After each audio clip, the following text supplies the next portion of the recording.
Welcome into Steelers Talk. I'm your host, Jack Sperry. Today, I'm going to be breaking down the latest Steelers trade rumors surrounding this football team. We are getting closer and closer to the NFL trade deadline, which is going to be on November 4th this year in the National Football League, guys. So the trade rumors are just getting started here on Steelers Talk. So make sure you guys click that subscribe button to never miss any of those trade rumor videos that we do on this channel. But now get me down there in the comment section and kick us off today. Will the Steelers make a trade before the NFL trade deadline this year? And if so, what do you think that trade's going to look like? Give me your predictions for Steelers trades down there in the comments section, and if you guys put enough good suggestions down there, we might even put a video. We might even make a video of your guys' suggestions for Steelers trades this year. All right, so let's start here with A.J. Brown, the superstar wide receiver. I consider him a bona fide top 5 receiver in the National Football League today. CBS's Cody Benjamin suggests that there is a trade package for Pittsburgh that is realistic that could land A.J. Brown with the black and gold this year. All right, and that trade package would look like this. The Pittsburgh Steelers would get A.J. Brown and Azeez Ojulari, the edge rusher from the Eagles, and the Eagles would receive Alex Highsmith, Pat Freiermuth, and a 2026 third-round pick. All right, so very intriguing stuff here. Lots of moving parts here. But here's Cody himself in his article breaking down why he thinks this is a realistic trade option for the Pittsburgh Steelers. Why on earth would the Steelers deal for Brown when they already spent picks and a big money to land former college teammate DK Metcalf this offseason? Because they're all in on winning with Aaron Rodgers this year, and their 4-1 start suggests they'll remain aggressive in roster building. Freiermuth doesn't have a major role in the Steel City anymore, but he might offer both blocking and pass-catching depth as a potential Dallas Goedert successor. Highsmith, meanwhile, is often nicked up, but a proven edge rusher to help fill the Eagles' blatant need there. Philadelphia might also send one of its own reserve pass rushers like Azeez Ojulari back to Pittsburgh in this scenario. And listen, man, I got to say, this is an interesting idea. And if this was the trade package that Howie Roseman would be willing to take for A.J. Brown, I think the Pittsburgh Steelers would at least need to think about it, all right? And I think the big reason why that would be is really simple, all right? The idea of adding DK Metcalf and A.J. Brown, putting these guys back together in an Arthur Smith offense, nonetheless, that gets these guys the ball out in space. I mean, A.J. Brown was a freaking monster in Tennessee under Arthur Smith. And if you can put him in this offense with DK Metcalf, who's currently leading the league in yards after the catch right now, I mean, goodness gracious, this is something that, could be probably the best wide receiver duo in the National Football League with a future first ballot Hall of Famer in Aaron Rodgers throwing them the ball. All right, so the idea is very, very tantalizing if it is in fact possible. But there's a couple questions here that would be on my mind, and my biggest question would be, would Pittsburgh be able to swing it financially? Because if you trade for A.J. Brown, you're trading for a player that's under contract for multiple seasons and has a lot of money left on his deal, okay? So you'd have to pay for DK Metcalf's contract, which you're already on the hook for, and you'd be paying another top-flight contract in A.J. Brown over the next several seasons. And, it's certainly a possibility that they could do that because Pittsburgh won't be paying a quarterback anytime soon. All right, and this is kind of a big thing that could make this a possibility is that the Steelers, have Aaron Rodgers under a very team-friendly contract this year, and then if he comes back for another year, I'm guessing he'd be willing to play for even the vet minimum if that's what it would take to bring in A.J. Brown and DK Metcalf. And then also, I expect the Steelers to draft a rookie quarterback that will be the successor to Aaron Rodgers in the near future. So it doesn't seem likely that the Steelers will be spending big money on their QB1 for at least like the next 5 to 6 years at this point, and that would make it at least somewhat possible for A.J. Brown and DK Metcalf on 2 mega deal contracts in the Steelers offense to coexist. But something else to keep in mind in the back of your mind here, guys, though, is that although you're unloading Alex Highsmith's contract in this deal, Nick Herbig's contract is going to be coming up here soon. And if you unload Highsmith in this deal, then you're almost certainly going to want to retain Nick Herbig in the years to come. And that's going to be a very lucrative contract for the Pittsburgh Steelers, guys. So, it'd be interesting to see the financials. Obviously, Omar Khan has a whole team of cap guys that would be crunching the numbers to even see if this would even make sense for the Pittsburgh Steelers to pull off. But you're unloading the deals of Alex Highsmith and Pat Freiermuth in this deal. along with the fact that you're not paying a quarterback. So in theory, it could possibly happen here where if the Eagles found this trade package appealing, that the Steelers could pull it off from a financial standpoint. But in the end, guys, I don't think Philly would accept this trade offer, all right? I think they would want at least one first-round pick in a trade for A.J. Brown. They might want 2 first-round picks.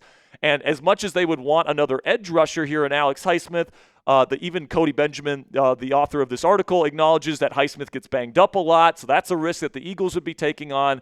Also, Pat Freiermuth, I think would be a decent piece to add here, but is Alex Highsmith and Pat Freiermuth enough to offset the multiple higher draft picks that they could get elsewhere in a trade? I honestly don't think so, and I don't think this would be enough for the Pittsburgh Steelers to land A.J. Brown. Let me know what you guys think down there in the comment section. If you are Steelers GM Omar Khan, are you accepting this trade? Type A for accept or D for decline.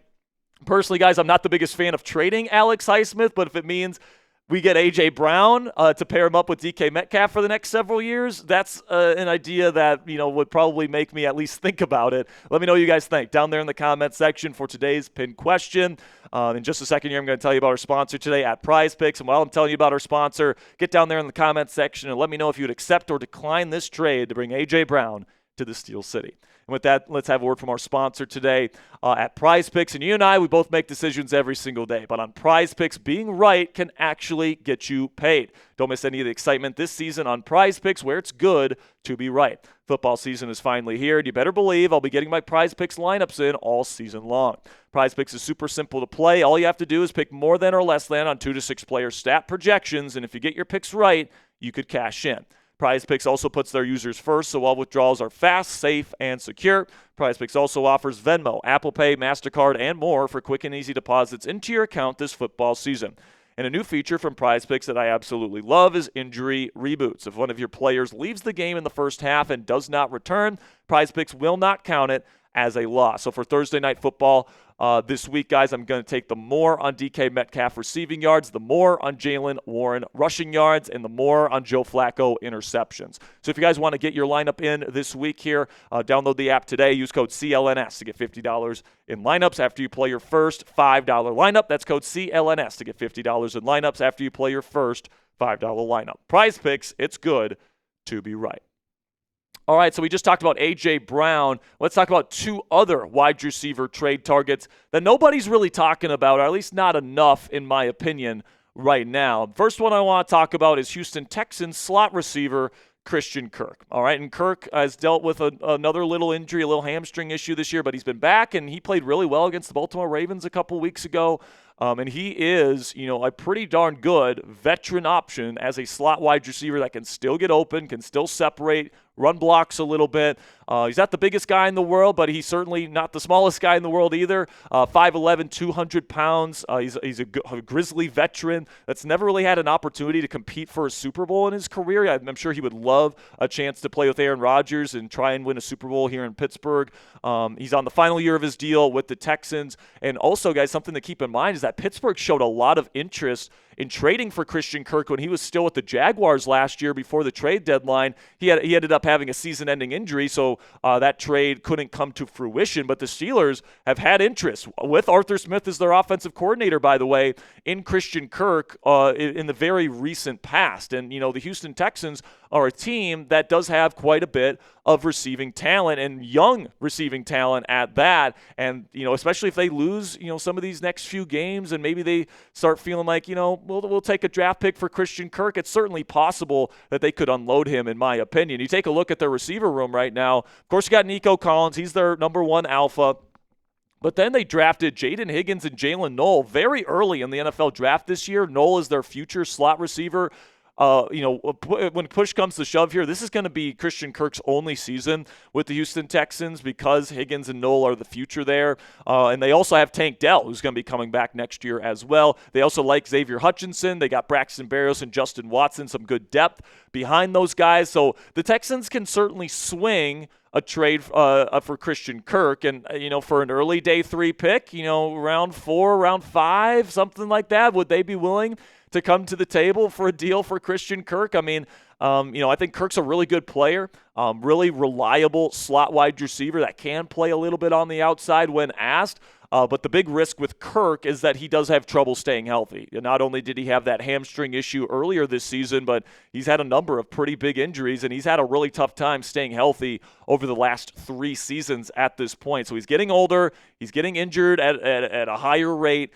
So maybe even just like a 5th or 6th round pick is probably my preferred price to go out and get a guy like Christian Kirk, but you inject him into this lineup with DK Metcalf and Calvin Austin III. I think it's the caliber of receiver they're looking for right now, and I think he can be a contributor to a passing attack here in Pittsburgh that I think could be pretty darn good down the stretch if he can stay healthy. But the second wide receiver target that I want to talk about here is Jauan Jennings from the San Francisco 49ers. Now, Jennings was a name that was brought up before the season because, he wanted a new contract from San Francisco and he wanted more money, and he ended up getting something done with San Francisco before the season, but he is just on a 1-year deal, all right, kind of a similar situation to last year where, it's kind of a short-term kind of deal that he makes with the team. And, the thing that I love about Jennings is, his route running ability. He gets open versus man, versus zone. He's got great hands, and then he's also a great run blocker. He's another guy that's getting up there in age. He's another Grizzly veteran, 28 years old, over 200 pounds, and he might be the best run blocking wide receiver in the National Football League. So if you want to run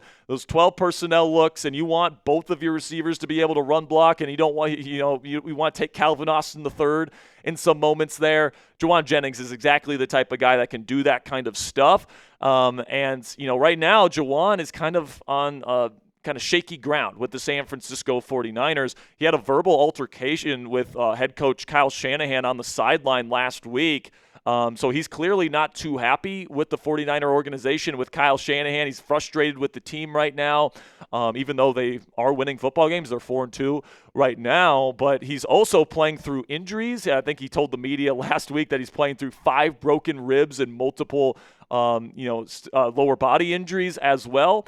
So maybe he's not the most healthy guy in the world, but you take a look at the San Francisco 49er receiver room, and they got a lot of names in there, right? Brandon Ayuk, who knows if he's even going to be coming back this year, but he's in there, and he's expected to be back at some point this year. Then you got Ricky Pearsall, who's had a really good season. Kendrick Bourne has done some good stuff, especially with Mac Jones at quarterback. Jordan Watkins is a rookie that they drafted this year out of Ole Miss, who's really shown out during the training camp in the preseason. They're going to get him back soon. And then they've got a lot of guys that are kind of like wide receiver 5s and 4s, like Demarcus Robinson, MVS, Sky Moore, all these guys. So could the 49ers theoretically, especially if they're expecting to get Ayuk back, unload Jauan Jennings for a decent draft pick while they still can? And honestly, I think that would be something that is somewhat realistic. I won't say Jennings is the most realistic option out there. I just think that, his name isn't being mentioned enough in these discussions.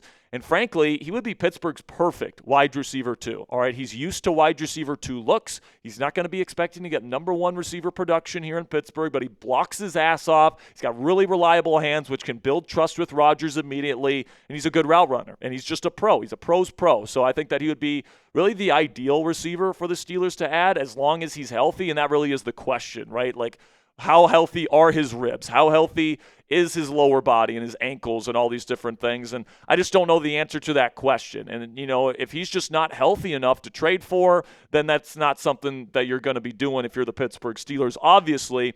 But if before the trade deadline, he still has about a half a month here to get healthier, if he's in a good spot physically by the time we get to the trade deadline, I wouldn't completely rule out Jauan Jennings as a potential trade target for the Pittsburgh Steelers. So take your pick. Between these 2 receivers, which one would you rather add to the Steelers for like a 5th round pick? Type CK for Christian Kirk or type JJ for Jauan Jennings?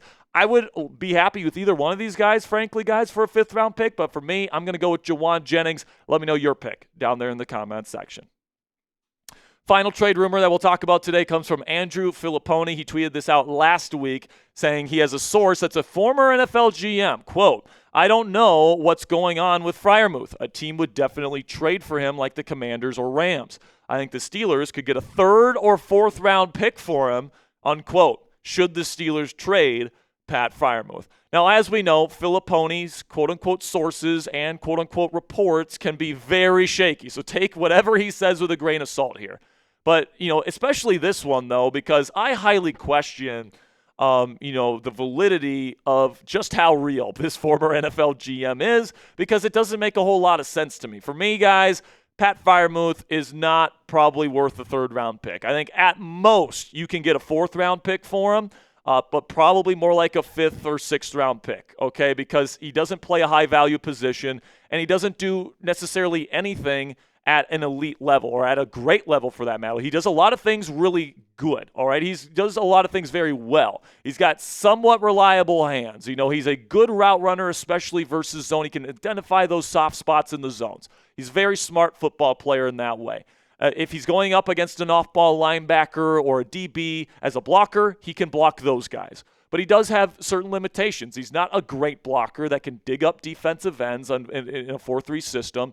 It's one of the reasons why he hasn't been playing all that much here in Pittsburgh this year. He's not a separator versus man coverage. And, there's certain things that he just doesn't do at a super high level. And even the stuff that he does do at a good level, it's not like he's special in those categories. And you take into account he's getting top 10 tight end money, and you take into account the fact that he plays a low-value position. And I just don't see a third-round evaluation for a player like this, all right? And then the second thing that makes me question this quote-unquote report is that I don't think the Washington Commanders are looking for another tight end. All right, I think they actually feel very good about their tight end room as it stands here right now. Now, the Commanders, kind of like the Steelers, do run a lot of 12 and 13 personnel, but they like all three of the guys that they have. They got Zach Ertz, who is kind of their receiving kind of Pat Freiermuth type of guy right now. Like maybe they would trade for Pat Freiermuth when Zach Ertz retires at the end of the year. That would make sense to me. But right now, that doesn't make a lot of sense unless Ertz gets injured. Very similar type of players. And then you got John Bates, who's a great blocking tight end. He's not going anywhere soon. Just signed a new 3-year extension, by the way. And then Ben Sinnott is a second-round rookie that they drafted last year, and he's the future at the position there. So I just don't see where, this is now the second time where Filipponi has said that this former GM says the Commanders are all in on getting Pat Freiermuth, and they would have traded Terry McLaurin to the Steelers in exchange for him. That was the previous report, and I just don't see it. All right, I think they like their tight end room, and I just really question the validity of this report because of that. But listen, man, I do think that the Steelers could trade Pat Freiermuth. Now, I don't think they're going to trade him just straight up for a draft pick. I think if they trade Muth, it'll most likely be in a package to get a wide receiver. Like if they want to get a bigger name, like maybe Chris Olave and the Saints would want Pat Freiermuth as kind of like a building block with multiple years left on his deal, maybe that would be something that the Steelers would be able to throw into a trade if it means that they don't have to give up as high of a draft pick, for example. So, I do think a Pat Freiermuth trade is possible here in Pittsburgh. Just because, I think the Steelers are looking for that third piece to add to this receiver room before the deadline. And frankly, Muth's role in this offense is shrinking by the week. I think he's a good player, and I think that, he's certainly a starting caliber player in the National Football League, but maybe he isn't the best fit for the Steelers offense anymore, and because of that, he might be a trade piece that the Steelers use to get a receiver that can help this team win ball games down the stretch. So let me know what you guys think down there in the comment section. Are you getting or are you open to trading Pat Freiermuth if it means that the Steelers can trade for a wide receiver? Give me a yes or a no down there in the comment section. For me, I personally am open to the idea. I'm not giving him away for nothing. All right, I want to make that abundantly clear. I think Muth is a good player, but I am open to the idea of trading him if it means the Steelers can get another good receiver. All right, that'll be it for today's show, guys. I appreciate all of your support. The trade rumors are just starting here on Steelers Talk. We got multiple weeks left before the NFL trade deadline, and of course, we'll have breaking news coverage when and if the con artist strikes before the deadline hits. Make sure you click that subscribe button if you haven't already, and until next time, guys, here we go, Steelers.